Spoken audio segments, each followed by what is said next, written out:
Bueno, retornamos al Tribunal de la Tarde. Gracias, muchísimas gracias por permanecer con nosotros. Tal y como le dijimos en el contenido, al principio del programa, está con nosotros el diputado Eddie Montaz. Él es diputado por la provincia de San Cristóbal del Partido de la Liberación Dominicana y nos place sobremanera tenerlo aquí en el tribunal. Diputado, buenas tardes. Muy buenas tardes. Esta es mi casa. De verdad que yo formo Así parte es. de la familia Jumarpo y más del Tribunal de la Tarde. Julio Alberto es uno de mis mejores amigos, Julio Ernesto, Carlos Julio. Y el también patriarca también. El Sobre patriarca. Joel Dionisio, y de verdad que le agradezco la invitación y a doña Mildred, o a Mildred, porque es una joven con edad acumulada. Realmente tenemos una copa de vino de una entrevista que me hicieran en campaña pendiente. Ah, pero eso entonces hay que compartirlo, ¿verdad? En un tribunal ya ampliado para que las cosas fluyan mejor. Yo espero que me deje bajar unas cuantas libritas, que el Congreso provocó que subiera a 270, pero ya, Joel, ya llevo 30 menos. Antes de que entremos al tema principal que vamos a tratar, que es el tema de las AFP y el rol que está jugando en esta ocasión pues el Congreso Nacional en aras de producir cambios importantes en esta legislación, quisiéramos que nos cuente brevemente qué piensa de lo que está aconteciendo hoy en día en el Congreso Nacional, específicamente en la Cámara de Diputados, donde varios integrantes, varios colegas de usted, han sido mencionados en todo este caso Falcón, que ha estado pues investigando el Ministerio Público. Mira, Dionisio, yo y Joel, doña Mildred, y a la audiencia, cuando abro estos temas, cuando me preguntan sobre estos temas, al final, que piense o no, es una reacción general. Yo lo que sí creo es que apuesto a una justicia independiente, como bien se ha dicho desde el gobierno dominicano, y creo que así se ha estado ejecutando. Y yo espero que los colegas que están en el Congreso también tengan la oportunidad de hacerlo y de defenderse. Ellos hoy, en el hemiciclo, en el turno previo, aunque no había entrado, vi, porque estaba con unos temas de la comisión, habíamos salido, porque es bueno explicar que los turnos previos se dan al inicio de las sesiones.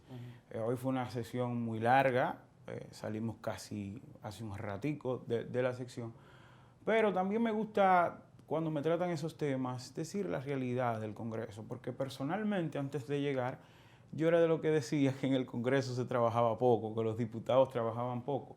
Sin embargo, he tenido la oportunidad de vivir ese día a día porque regularmente lo que ve la sociedad es las sesiones, o son las sesiones.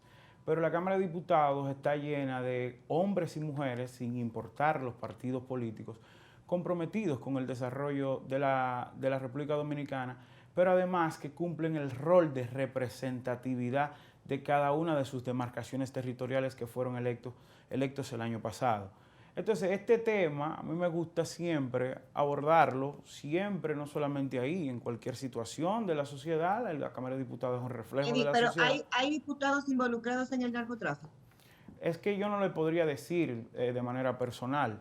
Existe una acusación. Ahora, a mí me gusta que el debido proceso inicie y que sea posteriormente la justicia quien determine eso o no, porque independientemente de todo, nunca había tenido contacto con ellos, no sé su historia. Yo creo que yo sería un irresponsable decir que estén o no con esos temas involucrados cuando realmente el órgano correspondiente para responder estas preguntas no soy yo. Pero estos casos que han estado sonando tanto, Eddie, de alguna u otra manera le dan la razón a la postura que asumió el PLD en el pasado proceso electoral cuando denunció que candidatos en ese entonces estaban siendo financiados por ese sector. Sí, el año pasado el Partido de la Liberación Dominicana, en plena pandemia, para ser exacto, fue una rueda de prensa que el compañero y miembro del comité político Francisco Domínguez Brito lo advirtió en ese momento. Pero estas figuras, de acuerdo al Ministerio Público, vienen operando desde el año 2012. O sea que incluso el mismo Francisco Domínguez Brito fue Procurador General de la República y ellos estaban operando a sus anchas. Entonces, ¿a quién le creo? No, precisamente eso, pero traspolándonos al momento electoral y lo que implica la financiación de las campañas electorales, pues él, en una rueda de prensa que el partido en sentido general la hizo, pues entonces advirtió de lo que podría suceder en este caso. Al final, lo que nosotros tenemos que conducirnos, sobre todo esta nueva generación en política, es el tema de la fiscalización y el financiamiento de los recursos en los procesos electorales, porque en grueso modo creo que van a fortalecer la democracia, pero además que quienes nos hemos formado para ejercer la actividad política, realmente podamos penetrar o ganar en estos procesos electorales. Y creo que los partidos políticos, en sentido general, y ahí quiero hablar en sentido general, independientemente de todo, los partidos políticos tienen una gran responsabilidad porque al final ellos son los que le ofertan al electorado una cantera de candidatos que posteriormente van por el voto popular para ser electos.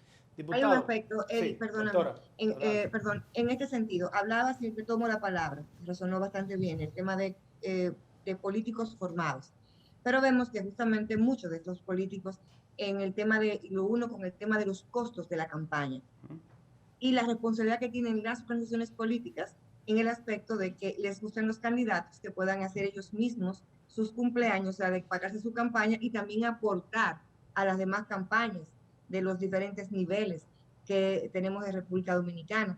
Entonces, el tema es fiscalización, el tema tendría que ser de los mismos partidos políticos y también del electorado que vota y conoce en muchos sentidos de quién es la responsabilidad. Y fíjate que no dije culpabilidad, me voy por el tema de la responsabilidad.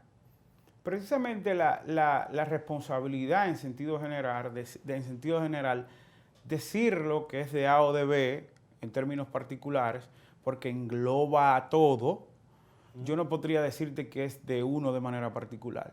Al final, y creo que así ha ido avanzando el Congreso de la República Dominicana porque está lleno de gente muy comprometida. Me gusta ser bien claro porque yo no gano nada con criticar o cuestionar el órgano realmente que provoca las leyes de la República Dominicana. Lo que sí creo es que en una posible modificación de esa ley electoral o la ley de partidos políticos, donde este aspecto de la financiación se fortalezca y además que se traten temas, por ejemplo, como los temas del transfugismo y varios temas que están pendientes porque creo que se deben fortalecer. Interesante, interesante. Diputado, si bien es cierto que la vinculación del narcotráfico o de narcotraficantes en la política, en apostar a no solamente a ser representantes en el Congreso Nacional, sino también a tener legisladores a su favor. Obviamente todo el mundo sabe lo que eso persigue. No menos cierto es que también es grave que eso se da, quizás más lícito, si podemos llevarlo así, pero se da en el empresariado nacional. El empresariado apuesta a legisladores y inyecta recursos a los partidos políticos que van a ganar las elecciones y a los candidatos, para después entonces pasarle factura y tener en el Congreso Nacional legisladores que impulsen sus leyes, las leyes de ellos, las que les beneficia a ellos, como es el tema de las ARS, la AFP, la explotación minera, migración, etcétera, etcétera, etcétera. En el caso específico de la ley 8701, el tema de las AFP, ¿qué va a hacer el Congreso Nacional con un empresariado que día a día lo que se está es llenando los bolsillos de los beneficios que deberían de ser de los trabajadores? Miren, yo cuando me tocan este tema de manera particular, a mí me gusta primero dejar establecido qué tenemos, de dónde venimos, sí, pero sobre todo hacia dónde yo entiendo que debamos ir. Recuérdense que este es un proyecto de ley 8701 que nace en el 2001. En el 2001. Y es un marco jurídico que se crea a raíz de una situación que teníamos con el tema de la seguridad social en la República Dominicana, porque al final el sistema de repartos implica incrementos en la presión tributaria de la República Dominicana. O sea, hay sistemas de reparto que funcionan bien en los países de Europa, hay sistemas de reparto que funcionan bien en otros países donde la presión tributaria de esos países ronda por encima del 30%. En la República Dominicana tenemos, una presión tributaria que ronda cerca del 14%. Ahora, yo le voy a explicar la historia desde mi óptica como miembro de la comisión bicameral que estudia el proyecto de ley, pero también como miembro de la comisión especial que estudia el proyecto de modificación a la ley para que se permita la entrega del 30% de los fondos.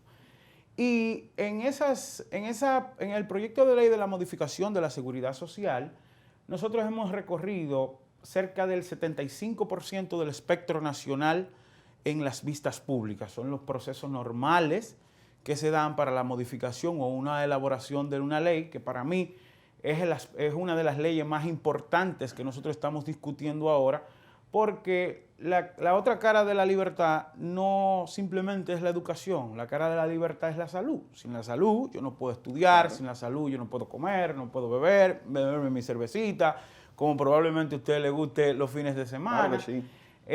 No puedo comprar, no puedo tomarme una copa de vino como también le gusta a mi querida Mildred. Entonces, en ese 75% del cual hemos escuchado en todas las provincias, en estas provincias solo nos falta el Gran Santo Domingo, que se va a hacer en el Salón de la Asamblea del Congreso, y nos faltaría el Nordeste, particularmente San Francisco de Macorís y esa zona. Y el común denominador que nosotros vemos en lo que pide la sociedad, y miren, a mí me gusta detenerme aquí, a mí me sorprende y a la vez yo me siento muy orgulloso de ver ciudadanos que a veces nosotros, que vamos con estas chaquetas que regularmente con este calor a veces se tornan insoportables, tienen una capacidad técnica de explicar lo que probablemente ellos se saben más la ley que cualquiera de nosotros que está ahí.